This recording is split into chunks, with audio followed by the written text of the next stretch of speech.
on your head will be destroyed. Tingnan mo nga ngayong katabi kung kumusta ng mga ulo nila. Amen. What is pananampalataya? Amen. Maski na po nauubos na rin ang aking buhok, subalit sabi ng ating Panginoon, the Lord knows kung anong nangyayari sa buhay natin. And the last verse, brothers and sisters, by your perseverance, you will be secure your lives. Sa ating patuloy na pakikinig ng mabuting balita at paggawa sa gawain, Yahweh sa dito sa gawain, perseverance, mga kapatid, ay you will be secured dahil kasama mo ang ating Panginoon. Amen. Kapag dala-dala po natin ang salita ng ating Panginoon, tayo po ay kanyang pinapangalagaan. Amen. Kaya sino po ang may panyulito sa inyo? Yung mga may panyulito po na laging dala nila, yan po ay nagsisilbing kalakasan sa ating katawan, sa ating pagsiserve, sa ating espiritu. Kaya po ako, kahit saan ako magpunta, Amen. nasa trabaho, nasa pagja-jogging, paglalaro, lalo na sa gawain, ako po ay laging may panlilito. Why? Because the Word of God is here. Sasabihin ng iba, yes brother, the Word of God is in my heart. Pero iba yung mayroon ka dito. Bakit po? Kapag ka ikaw ay naglalakad, bumisita sa kanino man, at nakita mo na mayroong nahihirapan na tao, mayroong karamdaman, ipatong mo po sa kanyang katawan ito at panalangin ang Psalm 91. Ito po ay napakabisa, napakalakas. Amen. Nabibigyan ng kalakasan ang isang tao na may karamdaman. Pero po mga kapatid, huwag niyo pong ipagwawalang bahala kasi po mayroong kwento dito sa Cavite, one town in Cavite, na yung isang anak ng mayor doon ay dala-dala na ito at nag-date sila ng kanyang boyfriend at nang sila ay nasa motel, ito po ay kwento, hindi ko sariling kwento at ay kwento ng ating punong lingkod si Brother Mike Pilati na nangyari po at ay ginawang pampunas po nila sa kanilang katawan. At nung kinumagahan, nung makita, ay may centipede na po yung kanilang panyo. Yung ano, alupihan, ano ba yun? Yung marami. Ayan po. Kaya mga kapatid, pangalagaan po natin dahil lang panulitong ito ay narito po ang ating Panginoon. Amen. Sinasabi po natin at sa atin na babasa, the Word is God. Ang salita ng Diyos ay may kapangyarihan. Sabihin mo sa katabi mo, kapatid, meron ka bang panlilito? Kapatid, meron ka bang panyulito? Hallelujah. Kung pupunta kayo ng Washington DC bukas, kayo po ay makakasalo at makakatanggap sa registration ng panlilito. Amen. Pero kung hindi kayo makakapunta roon, si Sister Tess ang bahala sa inyo. Sisters and brothers, the gospel that we have read today, of course, pagka may gospel, the gospel that we are reading every gawain is the gospel for Sunday, for this afternoon, the anticipated Mass, and Mass for tomorrow. So the second reading, my sisters and my brothers, taken from the book of 2 Thessalonians, chapter 3, verse 7 to 12. And if you can check this second reading, the context is self-preservation. Self-preservation. And of course, kung pagninilayan natin ang second reading, ay pwede nating gawan ng title that it will be Live a Life to the Fullest. Kailangan tayo mamuhay ng naayon sa ating Panginoon na may kapangyarihan. So my sisters and my brothers, we have to observe, according to the second reading, we have to observe diligence. Number 2, we have to observe an encouragement to all. And of course, be considerate. Be considerate saan po, Brother Efren? Kailangan maging considerate tayo sa ating mga kapaligiran, lalo sa ating mga katabi, sa ating mga kaibigan, sa ating mga kasamahan sa trabaho. Amen. As per the context And the title sa atin pong pinag-uusapan, we have to follow the Word of God. Ang ating pong binabasa from first reading, the Psalm, second reading, and of course, the Gospel. So my sisters and my brothers, the Gospel that we have read today from the book of Luke, chapter 21, verse 5 to 19, ito po ay the context of this Gospel is trust, believe, and faith. Say trust, believe, and faith. It's very nice to see this Pascal here. You have to be kind, and we must have faith and love God. Do you love God? Amen. Say the person next to you, I love you, sister. I love you, brother. I love all of you. So what is the answer of your sister with your brother? I love you too, hindi po ba? May I say to everyone, I love you all with the love of the Lord. My brother, I love you. So my sisters and my brothers, the title of the gospel that we have read today is Be the Best Version of Ourselves. Again, be the best version of ourselves. Because the context of this gospel, my sisters and my brothers, is trust, belief, and faith. So, first, we should follow our instinct through our discernment. Second po, we have to stay focused. Focus saan po, Brother Efren? We have to focus on the Word of our God. If we focus ourselves to the Word of God, meaning we focus ourselves to Lord Jesus Christ. Kailangan po i-focus natin, inuunawa po natin ang salita ng Diyos. Kapag naunawa natin ang salita ng Diyos, uunawain mo rin po ang iyong katabi. Di ba ba? Kailangan maunawaan natin ang ugali ng ating katabi. Hindi po ba? Kailangan, dahil kung tayo ay may faith, may belief at may love sa ating Panginoon, mga kapatid ko sa pananampalataya, ibig sabihin ng mahal mo ang ating Panginoon. If you love the Lord our God, that means, my sisters and my brothers, you love the person next to you. You love your brethren. And what is the greatest commandment in the book of Matthew chapter 22?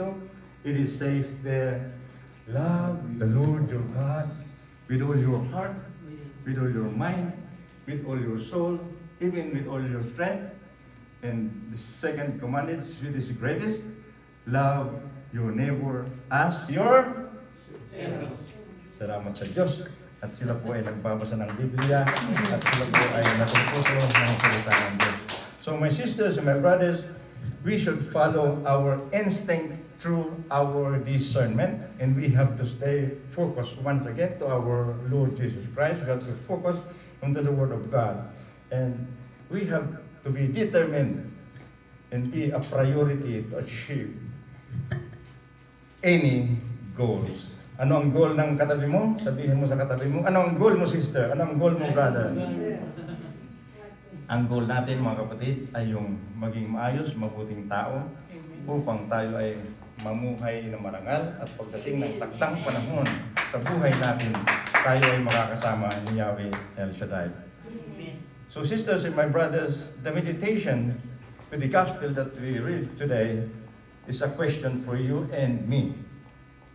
How would you respond if someone prophesied that your home, your land, or place of worship would be destroyed?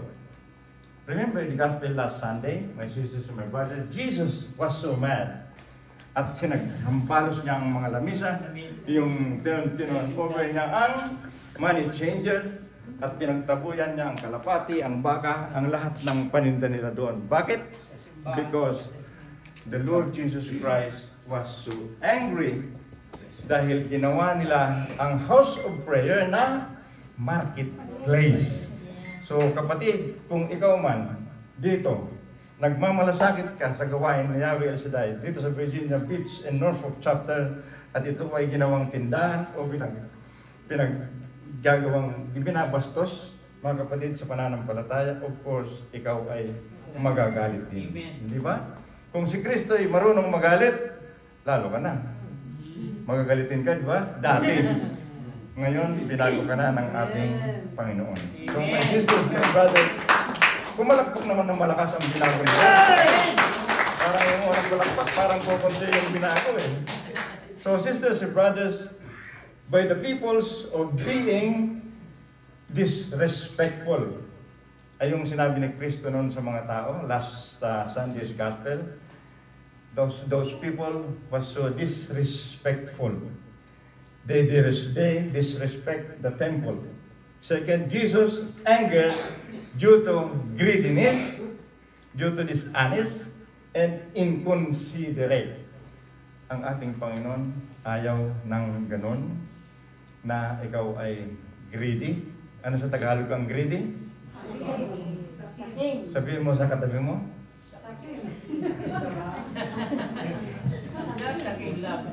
Greedy, no? Masakit pakinggan, subalit ikaw ay greedy noon. Pero ngayon, mapagbigay ka na. Sabihin mo sa katabi mo, can you give me some? Are you giving me some today? Sabihin mo sa katabi. Today's reading, my sisters and my brothers, Jesus foretold many signs that would shake peoples and nation. Anong nangyayari po sa atin sa Pilipinas? The Lord is shaking the Philippines at pinaparamdam sa mga nasa government, sa mga nakaupo. Hindi man sila lahat. Alam ko may mga kamag-anak dito yung mga nakaupo doon. Pero salamat sa Diyos at ikaw ay narito. Hindi ka natulad sa kanila. The Lord is shaking the Philippines, ginigising. Subalit hindi magising-gising ang mga tao doon.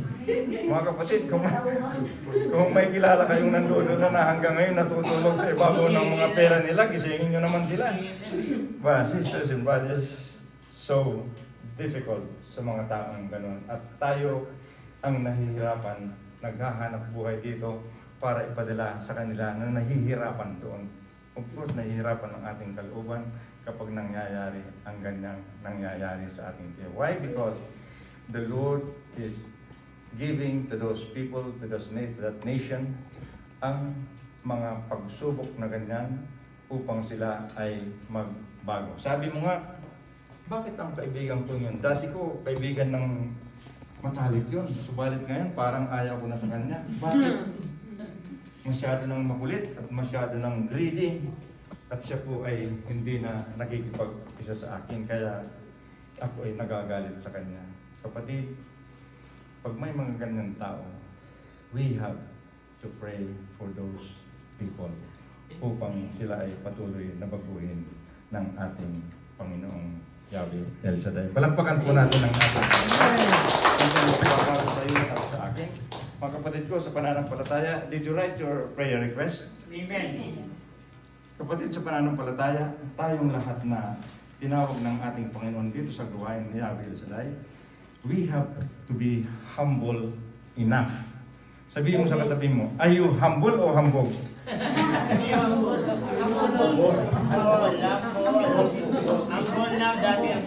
We must be humble enough in front of God. It is because, my sisters and my brothers, St. Augustine said about humility. Humility is the foundation of all the other virtues. Without humility, other virtues cannot truly exist. Kailangan mayroong pagpapakumbaba ang isang tao. Ang isang taong masyadong mataas ang pride, mga kapatid, ay hindi pinapayagan ng ating Panginoon. Amen. Sabi nga ng ating Panginoon 4 Sundays ago about the tax collector and the Pharisee. Sino sa dalawa ang masyadong humble? The Pharisee. Why? Dahil kung siya'y nanalangin, ay pinapanalangin lang niya ang kanyang sarili at pinuri ng pinuri ang kanyang sarili. my sisters and my brothers, hindi katulad, the tax collector has a humble heart. Ask the person next to you, do you have a humble heart? Yes, we have. A humble heart, sisters and brothers, a humble heart is the key to everything. Kapag ikaw ay may kababaang loob, ito ang susi para sa ikagiginhawa mo sa lahat ng bagay. Amen. Like the heart of the tax collector and the temple, na ang panalangin niya ay ganun na lang. Anong sabi niya? Katulad ng panalangin dapat natin, we have to pray, Lord, humble my heart. Give us your eyes.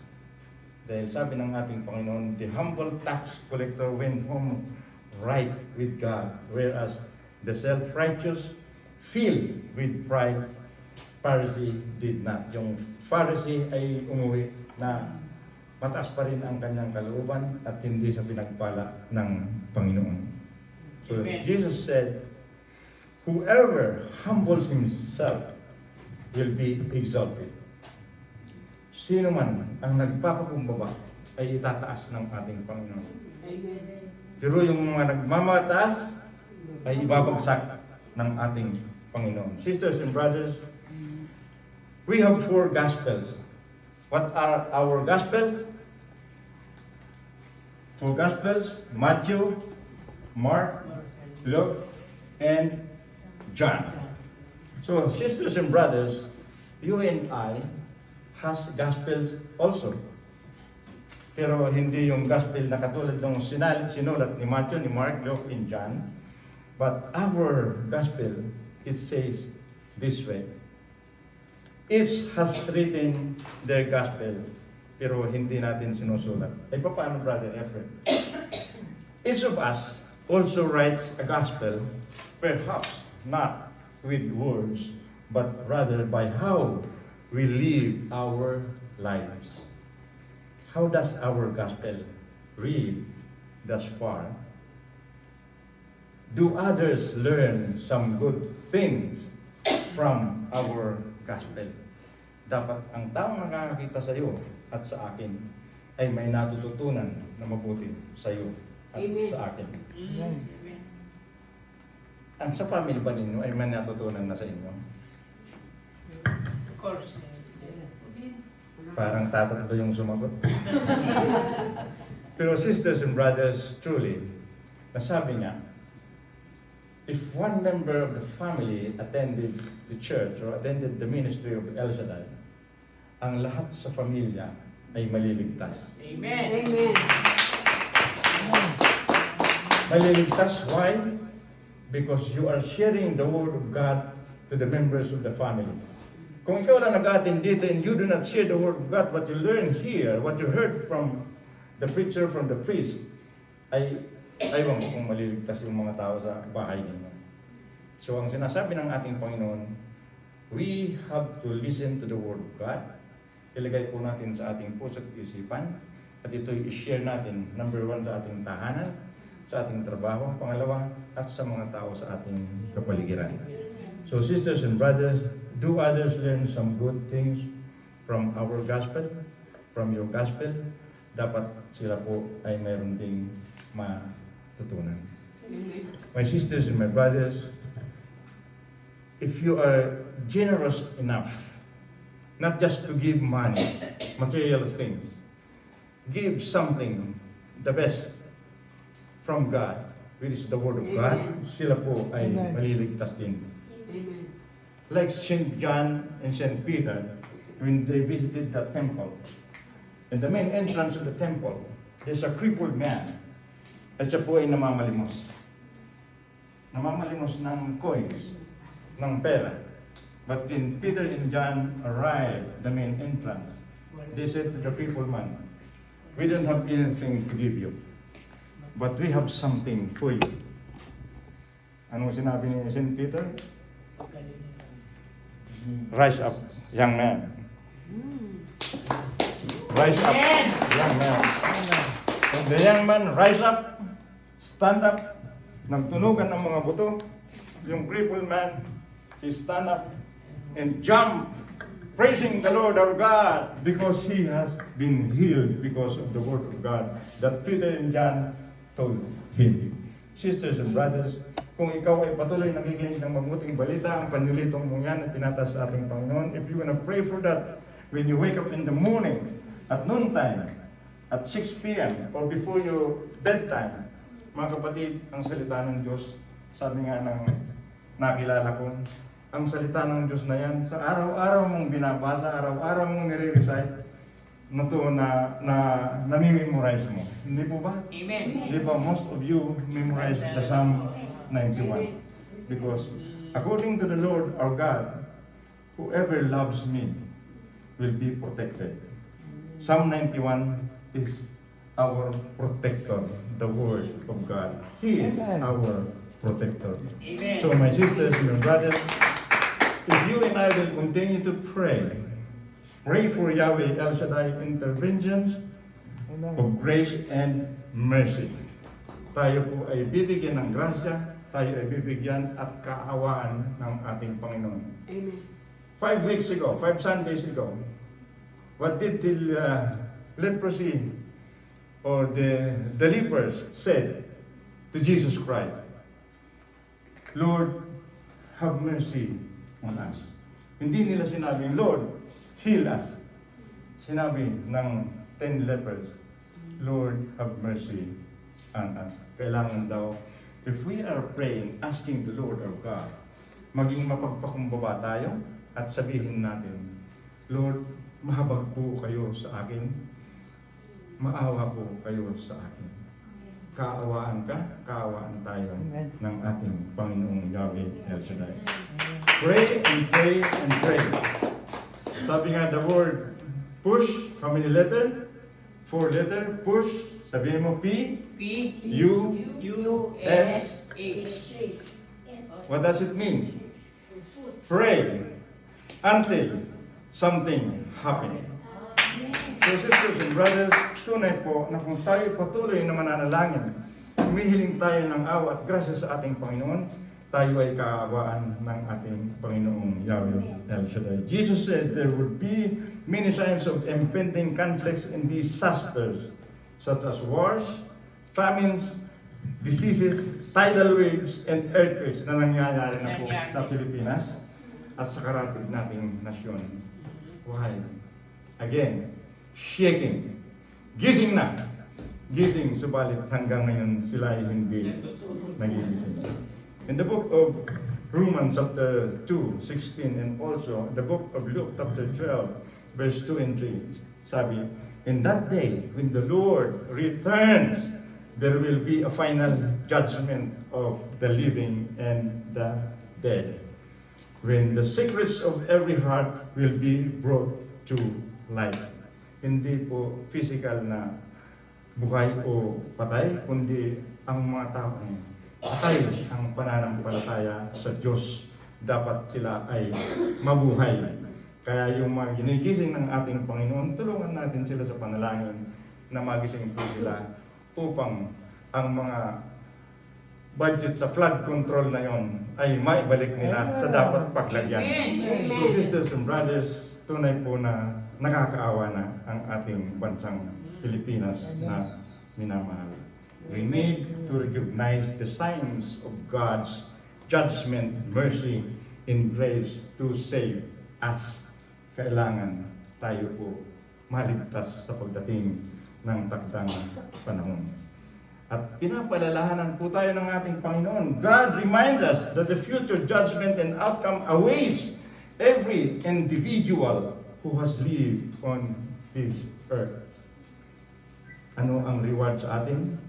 On the latter days, tayo po ay bibigyan ng buhay na ganap at kasasya at tayo po ay bibigyan ng mahabang buhay dito sa lupa upang tayo patuloy na manilbihan sa kanyang mga anak at tayo ay bibigyan ng eternal life pagdating ng takdang panahon. Muli, kailangan tayo maging generous, mapagbigay. Narinig niyo na ba yung kwento about monkey? Dahil monkey in the Philippines being exported at ini-import ng Singapore. When I was in the Merchant Navy, na ako'y napunta sa Singapore nung nag-refueling kami, napunta kami sa restaurant. Nasa ibabaw ng table na katulad nito, may butas, nandoon yung ulo ng monkey. At ito po ay pinapakuluan ng sinisilaban, tatapyasin yung ulo ng monkey at sinisipsip ng mga Singaporean yung utak ng monkey. Yun ang isa sa mga pagkain nila. My sisters and my brothers, story about monkey in the Philippines, nandidiri ka sister, no? But pagkain nila yon. Giving. Paano nahuhuli? Sa amin in Bicol, in Sorsogon, may gubat doon. Doon nila hinuhuli yung mga monkey. Paano nila mahuhuli? Yung buko, binubutasan ng maliit at kinukuha ng monkey doon. Pag nasa loob na ng buko, yung kamay ng monkey, nagpapaputok sila ng baril para sa takot, naka-close ang kanilang kamay, hindi na ngayon mahugot.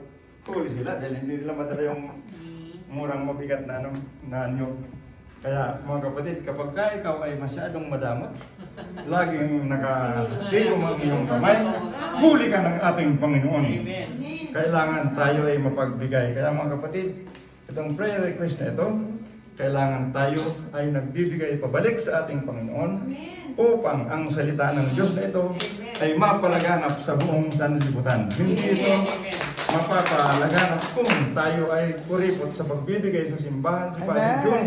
Hindi tayo bibigyan ng ilaw kapag tayo ay hindi nagbibigay dito sa gawain. Amen. Thank you sa pagbibigay ninyo. Otherwise, kung hindi kayo nagbibigay, sa itim kung ito, kung wala ng ilaw, lalong hindi niyo ako makikita. So, sisters and brothers, we have to give something to the Lord, our God, upang tayo po ay bigyan ng kapangyarihan ng ating Panginoon. Mga kapatid, sa pananampalataya, sa pagbibigay sa ating Panginoon, at pinag-uusapan natin about kuripot. Ang mga Ilocano daw ay kuripot. May mga Ilocano pa dito. May mga taga-Bohol pa dito, may taga-Cebu. Sisters and brothers, way back in 1980s, pastoral council all over the Philippines. From every church, there's a pastoral council of every diocese. They gathered together in Bohol. At sila po ay nag-away-away. Why? Because sabi ng taga-Bohol, kayong mga Ilocano ay masyado kayong kuripot. Sabi naman ng Ilocano, kayong mga taga-Bohol ay mga kuripot. Mas lalong kuripot. Pero they judged each other na sabi ng Ilocano, yung mga taga-Bohol kayong mga taga-Bohol, sorry mga taga-Bohol ha, ito'y kwento lamang. At nangyari doon. Sabi ng Ilocano, kayo ang mga taga-Bohol, mas lalo kayong kuripot kaysa sa amin. Why? Dahil ang iyong abanigo na ka-steady, kayo ang gumagalaw, ayaw yung masira ang abanigo.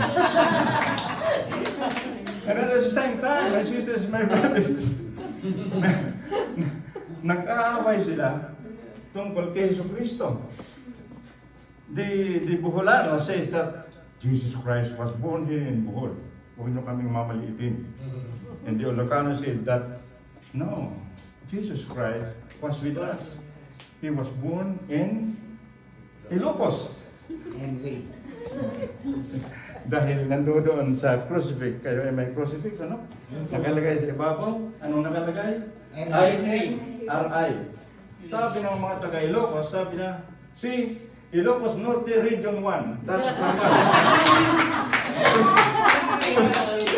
So sisters and brothers, panalo yung Bohol, panalo rin yung Ilocano. Pero sisters and brothers, kung tayo po ay magbibigayan, tayo ay bibigyan ni Lord ng ating mga pangangailangan. Amen. Dahil if God will judge you, sister and brother, where do you want to be? You want to be with the angels and saints in heaven, or you want to be in the smoking area? Amen. In heaven. Sisters and brothers, mag-ingat po tayo dahil Satan destroys and kills.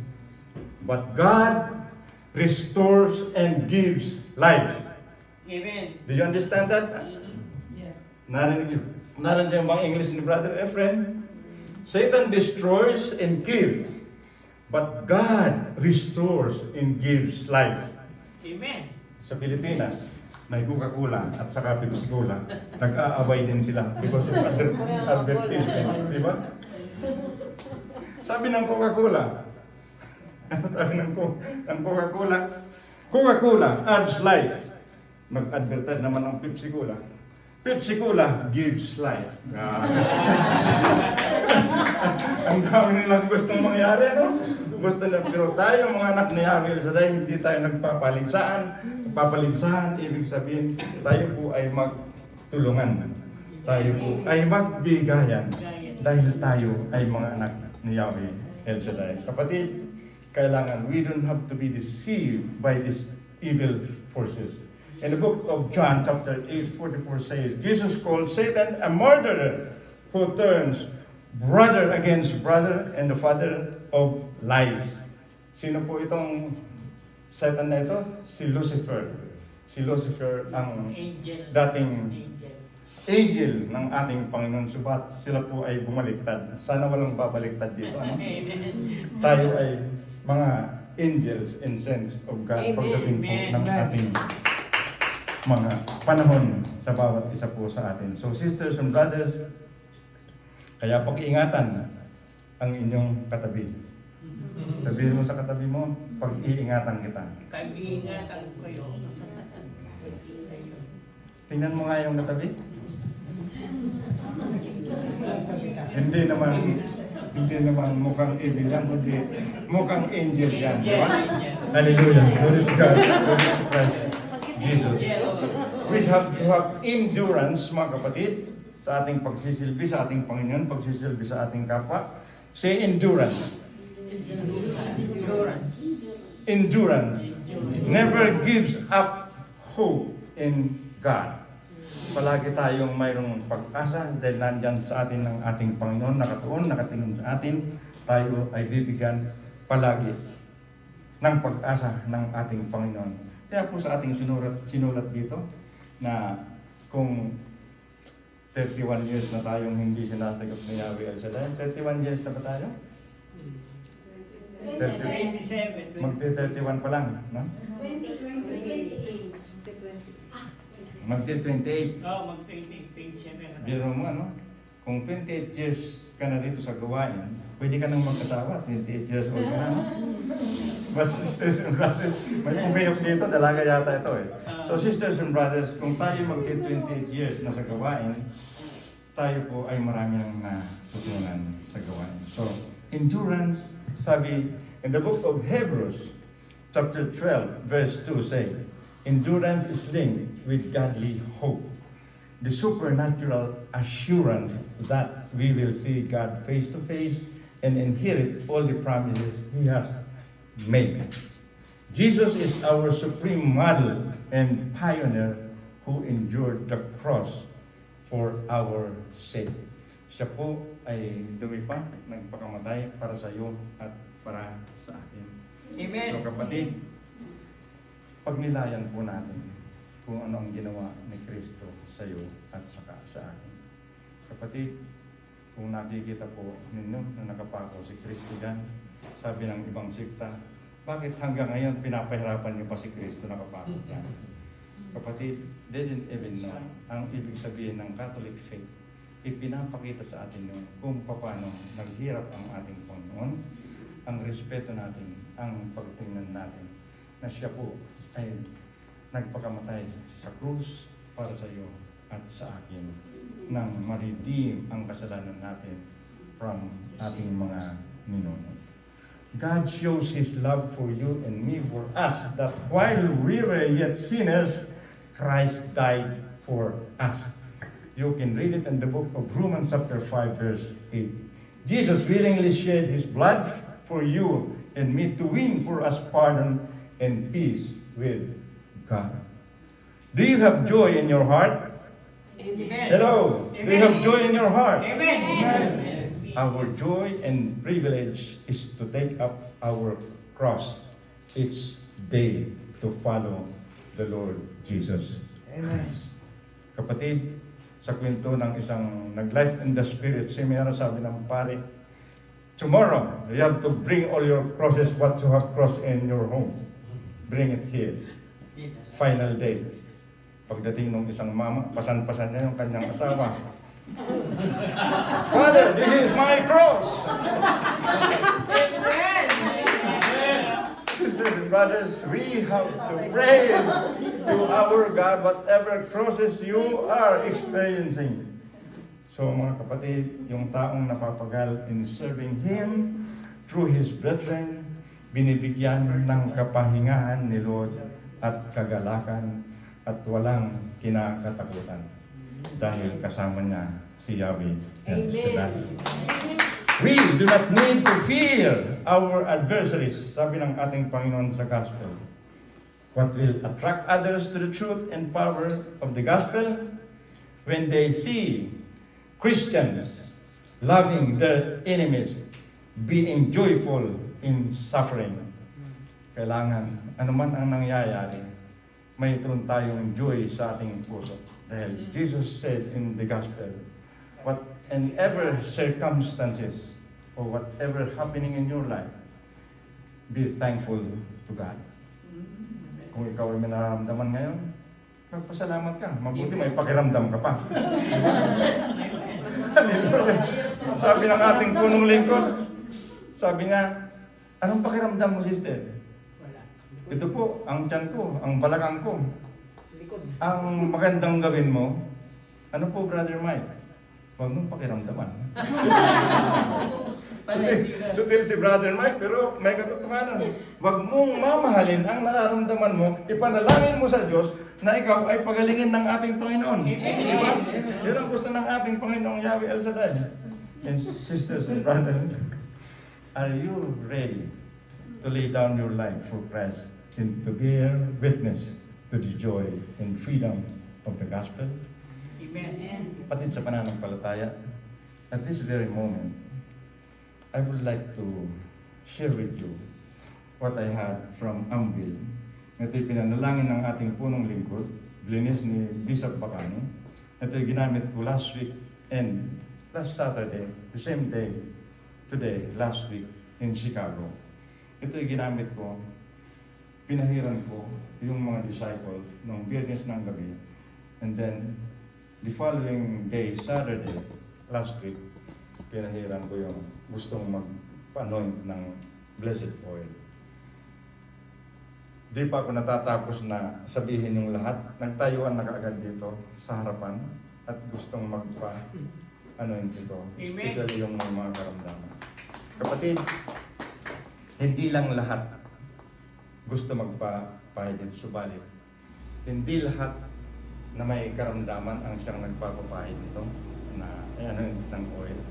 Subalit, yung mga tao patuloy, they are truly working in this ministry of God. Kasi sila po ay like the kings and prophet. Hindi po ba, when we were baptized, the priest will say, bless you to be the priest, the prophet, and king.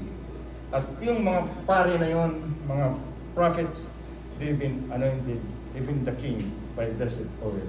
So kapatid, you and I, as a member of this ministry, o hindi ka member, basta nandito ka sa gawain ni Yahweh El Shaddai, you will be one of the disciples, you will be one of the workers, a servant of Yahweh El Shaddai. Kaya ako nagpapuunin itong bago pa ako, dahil gusto ko sa sinabi ni Bishop Bacani and Brother Mike, kapag ikaw ay anointed ng blessed oil, nakaharangan ang masamang espiritu sa iyong pagtatrabaho sa gawain ni Yahweh El Shaddai. So sisters and brothers, kung ibig mong ikaw ay ma-anoint, may sakit ka man o wala kang karamdaman, i-anoint kita. Ito ay turo sa atin ng ating punong lingkod at turo sa ating Bishop Bacani na ito po ay mabisa para sa iyo. Kung tatangkilikin mo that you have faith and believe that this blessed oil will help you. Gusto mo ba? Tumayo ka na rin. At oras na. Pagalitan tayo ng coordinator nga natin ngayon. Sister Paz, magalit ka na sa hindi. Pero mag-aano yung tayo. Brother, pakita na. Ito lang ba? Heavenly, loving, gracious Father, we ask you to bless your children, O God, sa pangalan ni Kristo o God. Sa pangalan mo, Yahweh El Shaddai, Lord Jesus Christ of Nazareth, Banal na Espiritu Santo, pagpalain po Panginoon ang aking mga kapatid, anumang Panginoon ang kanilang nararamdaman. Amen. Hipuin mo po sila ng iyong mapagpalang kamay at ang banal na langis mong ito, Panginoon, ang siyang nagbibigay ng kalakasan at sa pagtrabaho niya sa gawain na ito, Panginoon. The evil forces or evilness around will not be with this person in your name, Jesus of Nazareth. Amen. Thank you. We ask you, Father God, to bless my sister here, O God. Pagkalog mo po, Panginoon, ang kalakasan ng katawan ng aking kapatid at patuloy na mag-serve sa iyo, Panginoon, sa gawain mo dito sa Virgin Ridge Norfolk chapter, Panginoon. Ibigay sa kanyang kalakasan ng kanyang katawan, lalo ang kanyang espiritu. In Jesus' name. Amen. Amen. Diyan ka lang po. In the name of Yahweh Shaddai, Lord Jesus Christ, wala ng Espiritu Santo, salamat po, Mother Mary. Ganyan po, kilit sa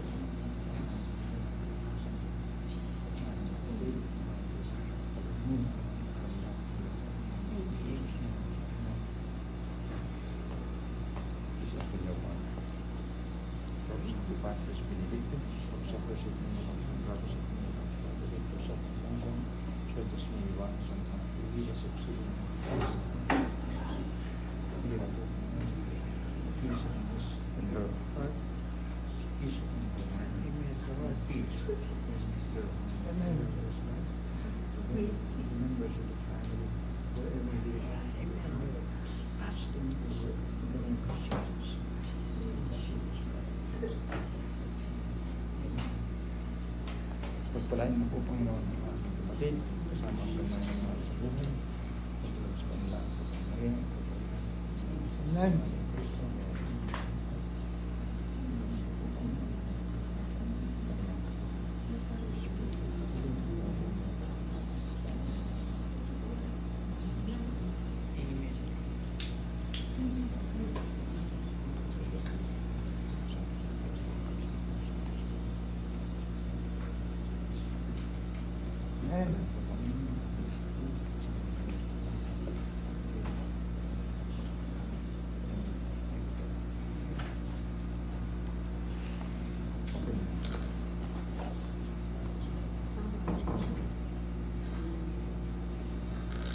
Panginoon, pagpalain mo. Pagpalain mo sa kanyang Panginoon.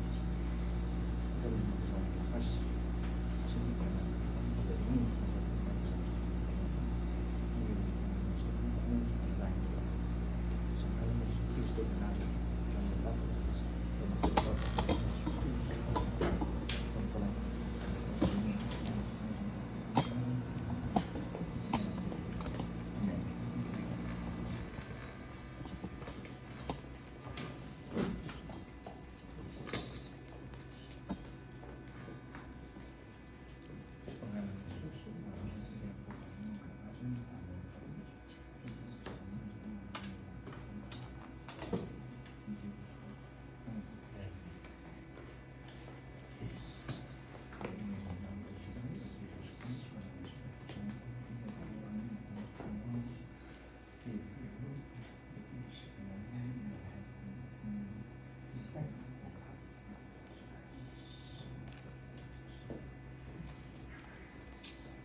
Please open your mouth. In the name of Yahweh Shaddai, Lord Jesus Christ, the Espiritu Santo, and we ask you, Mother Mary, to touch and bless my brother over he is asking for you, God. Give to him, to renew his wife, God. Give him those peace in the home, peace in the hearts, and peace in their mind, Lord. In Jesus' name, amen.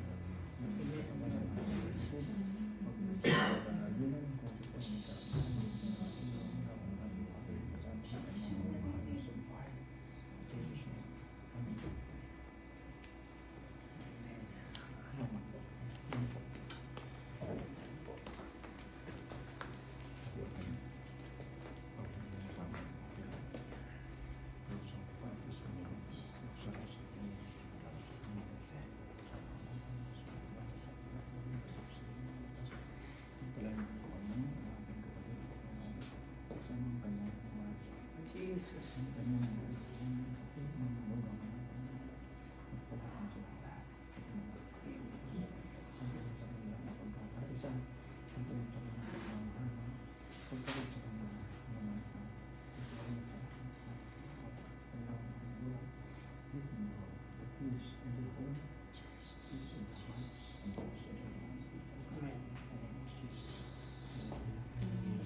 you.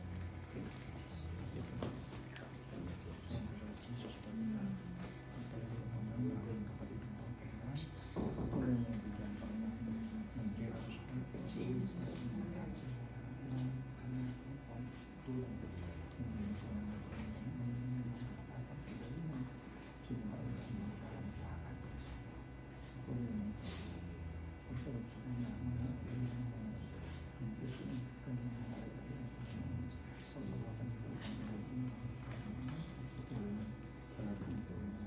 Jesus.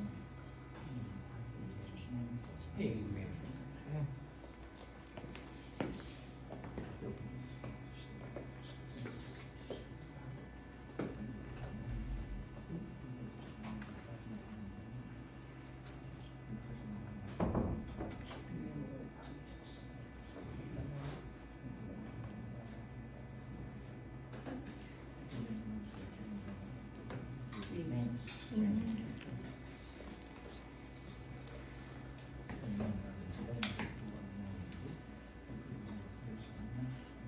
Jesus.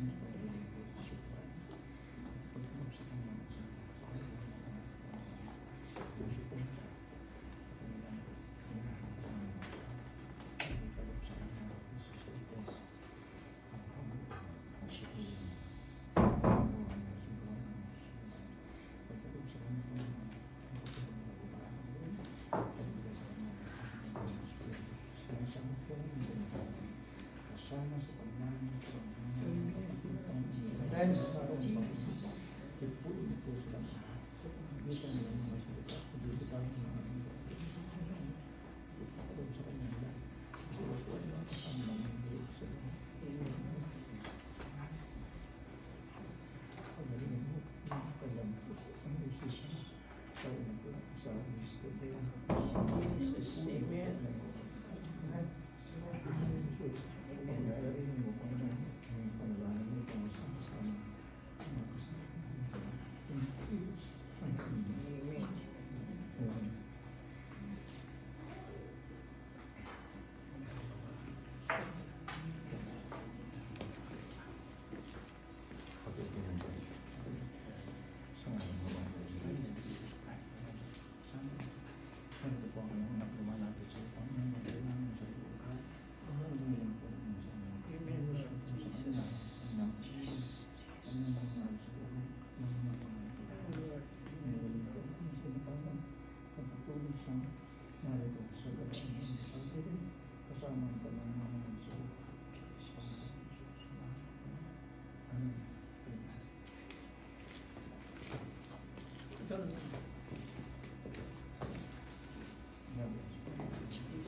Jesus.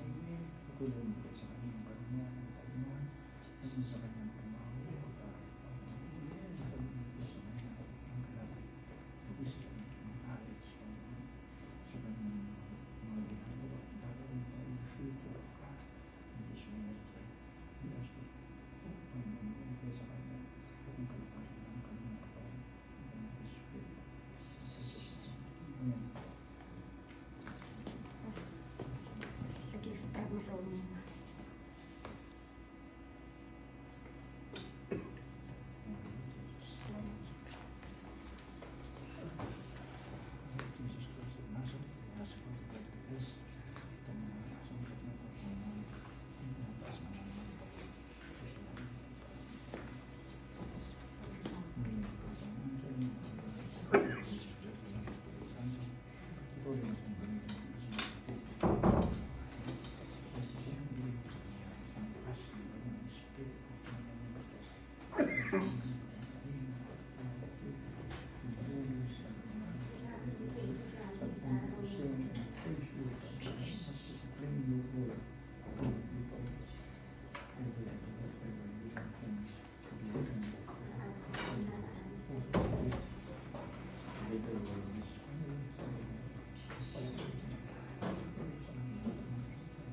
My sisters and my brothers, ito po sa ating ginawa, mga kapatid.